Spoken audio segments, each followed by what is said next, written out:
tower defender. There's your Thompson surprise right there. Yeah, acid spray tower defender. And acid spray is also really good against Laundry. I'm actually liking this elk. Trying all the roles out, whatever level you play on. Whether you're a pro player or you're a 4K player, like diversifying your pool gives you a different and deeper understanding of the game. And I think that's part of his X factor. Nice arrow. Blood grenade. Yes, I believe that will be first blood going the way of Tofu. So Gaimin Gladiators first on the board. Beautiful arrow. Tundra, they might have the read here with Tops in his tower. Yep, they zip on in. Whitemon looks super dead. Tofu's going to join the party. Starstorm is there as well. Pure on the run. That regen's still going for Quinn. The Lucent Beam connects, but just too many heroes as Gaimin Gladiators with a 3-0 start to this game. And now comes the big question. What do you do now that Brute is 6 and your Luna is level 4?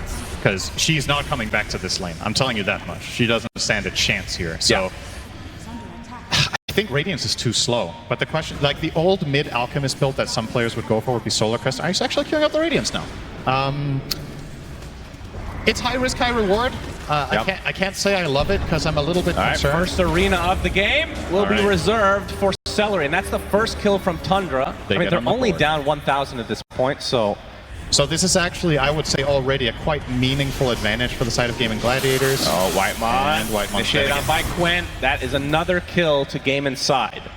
And Thompson can only just run away.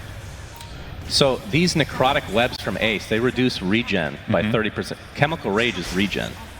So if he's in, oh boy, Pure about to get completely surrounded. 2 tomatoes, a porcupine, and then some Gaimin Gladiators heroes as well. The third death for him in this game.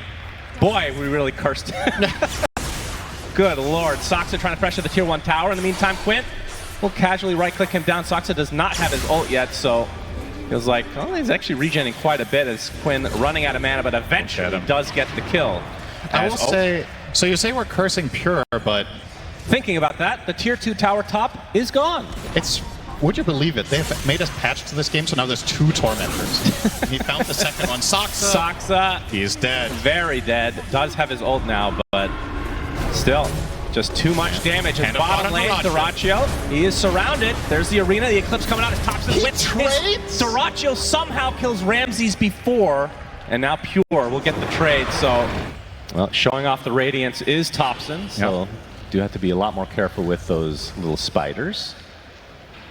I assume, I mean, he's going to have to go like a Blink BKB or something to that effect as Ramses will find Quinn, or is it the other way around? 9-2 start for Gaimin as, again, you talked about it, 5K lead against a core Alk. As Thompson, he will run into Dyrachyo, gets off the concoction. Yep, Pure's in the area as well, gets off the Lucent Beam. Here comes Tofu though, trying to block them out, puts down the GG branch. Dyrachyo's stuck in a corner, big kill for Thompson. Showing some signs of life is Tundra. And Quinn, pretty low on mana, but he does have the rune bottled, as Thompson will be stunning himself again. We've talked Gaimin Gladiators up in what position they are in the game, and I still feel like you have the feeling that it's impending, right? That they have this insane push coming. But the thing about a strategy like this is, if you trip up once, if they have one failed push, their lineup could extremely quickly run out of steam against the lineup of Tundras. And they find Quinn. Quinn's really low. The Echo Spot not quite enough. He zips away just in time. How cool is Celery to not Hand of God there? He probably just forgot. Good luck, Quinn. I mean, he did have Aegis, so wouldn't have been the worst thing in the world, but Soxa, he's going to be found and eventually will be brought down as well. In the meantime, we have Dyrachyo's bear. He's like, what does this bear even have on it? It's just branches, for God's sake. But they're going to come with some backup. It's Pure in the backline, be able to take out Dyrachyo in tow. Quinn, he gets the kill. Ace actually gets the kill on Thompson. And the Aegis still remains online for Quinn. You know, very rarely, a lot of the time when we cast, I'm a champion of, you know, you got to take low percentage plays to get back in the game or whatever. And a lot of the time when you look at this game state as Whitemon is dead, that would be what I would be preaching is, all right, the Dire have to group up, make a smoke play and try to get something done to stabilize the game and get back. So, and AC. Yeah, so Shiva AC is still missing. I don't know if they want either of them right now. Oh, we have an arena. Oh, but the missed spear doesn't really matter though. Celery is basically a creep within here.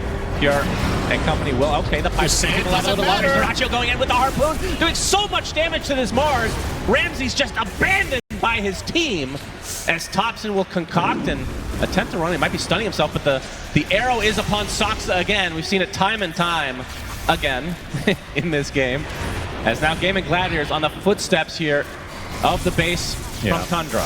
And I was talking about how for Gaimin's side, if they mess up a push, Tundra this is the type of game they can solve, but you got to look at the other side of the coin that's too. A lot of damage onto Quinn. He better be careful.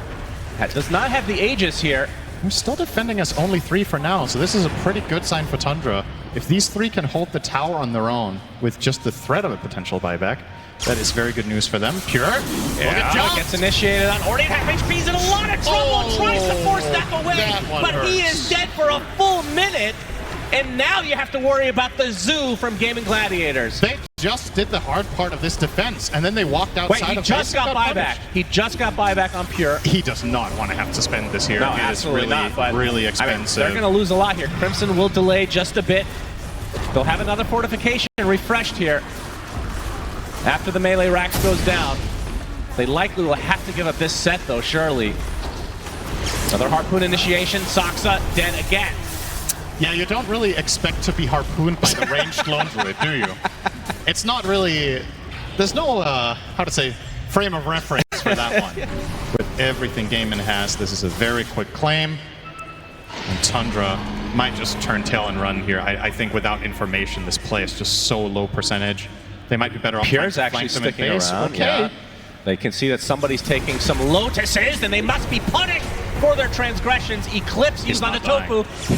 That's a BKB! How? Quinn pops his BKB. Everybody's golden on Gaimin Gladiator's side as Pierre's taking breath of the damage. Actually, inside the arena, getting really low. Finally, the Luna drops is at the cost of the Brood, though. And remember, Aegis still there for Quinn. They just picked it up. Thompson now attempting to pursue. He gets feared away. Ramses with a nice rebuke to end Tofu finally. As Soxa dies for the 100th time this game, is Dyrachyo continuing to just right-click away with this Echo Saber. Ramses, the last remaining member of Tundra, about to fall. Full team wipe for Gaimin Gladiators. And Quinn is beyond godlike. 10-0-9. God, Dota is hilarious now. It really is. But the arena from Mars was insane there. Thompson finding an opening onto Dyrachyo, picked up a Scotty, so he is mega tanky. Gets feared away of his own arena as well. Pure with arrow. The Eclipse, trying to take it up his Dyrachyo with his bear. He's finally going to be brought to an end. Quinn, Aegis still online. Will not try to waste it here and back away. Uncalled for. Anyway, high ground attempt potentially. So in ranged form, he has almost 5,000 health, by the way. In ranged form. Yeah, this is ridiculous. That is absurd. That is actually... God, that is insane. Oh, they might be catching Ramses here. Quinn gets Lucent Beam. Electric Vortex is there. He's taking a lot of damage from Soxa on the other side, though. Ramses finally uses his arena and dies shortly after. And Quinn continuing on with that BKB. Thompson, concoction onto 2 BKB targets because everybody has that item on Gaimin Gladiator side. 2 dead for Tundra. And just like that, we're in a 5 versus 3, not including Aegis. Tundra were just and our buildings will melt. Uh-oh, another kill. Yeah, opening up onto Soxa again. No buybacks. Having a really rough game. Still 2 cores of life for Tundra, but surely they cannot defend this. This is minimum megas if that's what they want. They could even just full-on push for tier 4s. Yeah, they will try. That massive siege damage from Dyrachyo's bear with the branches still in his inventory. And they're going to try to go on top of the Luna. Pure dead again. Does AC have buyback? All right. And Thompson, last remaining member for the time being, inside of his fountain. Just trying to kite them. Dyrachyo's bear tickling him as so GG is called. Gaimin absolutely manhandled Tundra in game number 1. Pretty good in the lane as well. Underlord plus Snapfire. Pretty good amount of damage with your spells. It's pretty good at stopping the snowball save with the pit. All right, so this let's insult the audience again. A Sunsfan classic. Disruption into Torrent. But they're not going to pursue. There it is. As we have a concoction from Dyrachyo with the acid spray being laid down for Ramses. Just a little bit of harassment back and forth. Already 2 stacks of Shadow Poison from Soxa, though, onto Celery. And the third will connect. He's going to pop the stick. Blood Grenade applied as well. Not able to get the fourth, though, as Soxa eventually run down. And Celery will take a bit of damage here, but should be able to survive. Wow.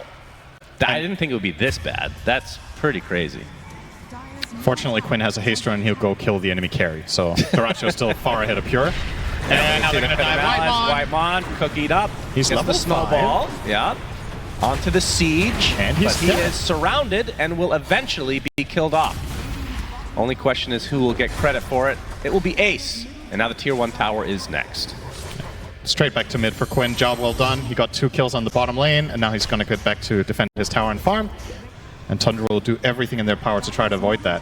Currently, what Thompson's doing mid is very good for that. That's almost taking the mid-tier tier 1 tower on the puck minute 9. Drinking buddies with the coil attached. Oh, he actually does not break it. He's still in the high ground. The snowball does secure the kill, but Ace has come in with the Pit of Malice now onto Whitemon, who's eventually going to get chased out, so it will likely just be a 1-for-1 trade. Here's your shovel! Dig! As the Firestorm and the efficiency. Necro Book will assist. Yep. In case you don't know what that is, it says that it summons Necronomicon units, and it's on you to Google what that means. That's right. That's information for old players.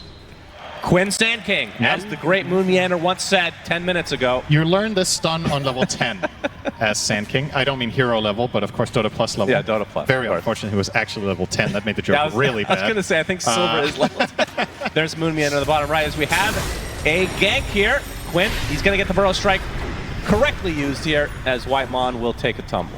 It was just a setup to bait more heroes to rotate and then make the same play again. And Thompson, just being a bit of an annoyance, will use the Illusory Orb to jaunt away. So he's going for the Witchblade. With the puck plus coil. Speaking of coil, will be used. Thompson's already kind of low on HP as the Fiend's Gate's coming. Mortimer's Kisses doing a decent amount of work as Ramsey's going to get stuck inside of the pit. The Burrow Strike will be there as well. He gets Drinking Buddies though. Soxa will self-disrupt. Likely will fall here as the Black Hole comes from Celery. That's the death of Soxa, and Ramsey's probably next on the list. Indeed he is. And they even find Thompson on the other side. So Gaimin Gladiators, they look at their HP. Once the 20-minute goal has been achieved, then you can start planning for minute 40. And well, right now, came in with a 7,000 gold lead and the dive here. He's spotted. Concoction's coming for him with the Burrow Strike and the Epicenter. Nice disruption from Soxa. Gonna mitigate a ton of that damage. The Kunkka's stuck inside the pit though, as Soxa's facing the raid of Doraccio, who will eventually run him down. Ramses is actually the first to fall though, as Soxa somehow living this long, across, but not for much longer. So it is 2 kills for Gaimin. I don't think Soxa meant to disrupt the Sand King there. I think he actually misclicked and wanted to disrupt the Kunkka, because it's a problem when the highlights for Tundra right now is not dying. I was like, that was a good play because Puck got away. That really seems to be the state of the game. Pure, let's see if he can make a good play and escape this one. Yep, he's going to attempt to TP out, but the Burrow Strike from Quinn and the Scatter Blast eviscerates him. Oh, Thompson already jaunted. Thompson will have to use his coil in retreat. He's going to take a Drinking Buddies and run away. The fact that he jaunted already is going to force him to use ult. And he now has Ramsey's top as well. I wonder if there's going to be any rotation here. This is going to be a quite long chase, but they're going to start it off with a pit. TP coming in from Sand King and out from the south. Yeah, Ramses. And Quinn has now made his way over. This should be the death of Ramses again. Surrounded actually on uses all his sides. boat. But ever since we mentioned that Pure was the best player in this tournament, Cinderin. You should have never said it. You agreed with me. You're part of this curse. That's what friends do. Yeah. Like, do I look good in this shirt? Boy. Yeah, you do. But Black Hole ensures yet another kill. Whitemon tried for some sort of a save, but he might just get run down as well. Meanwhile, they are just dropping like flies. Epicenter not going to do that much damage because of the disruption, as Pure trying to keep Quinn at arm's length, but his arms are really gangly and long, Cinderin.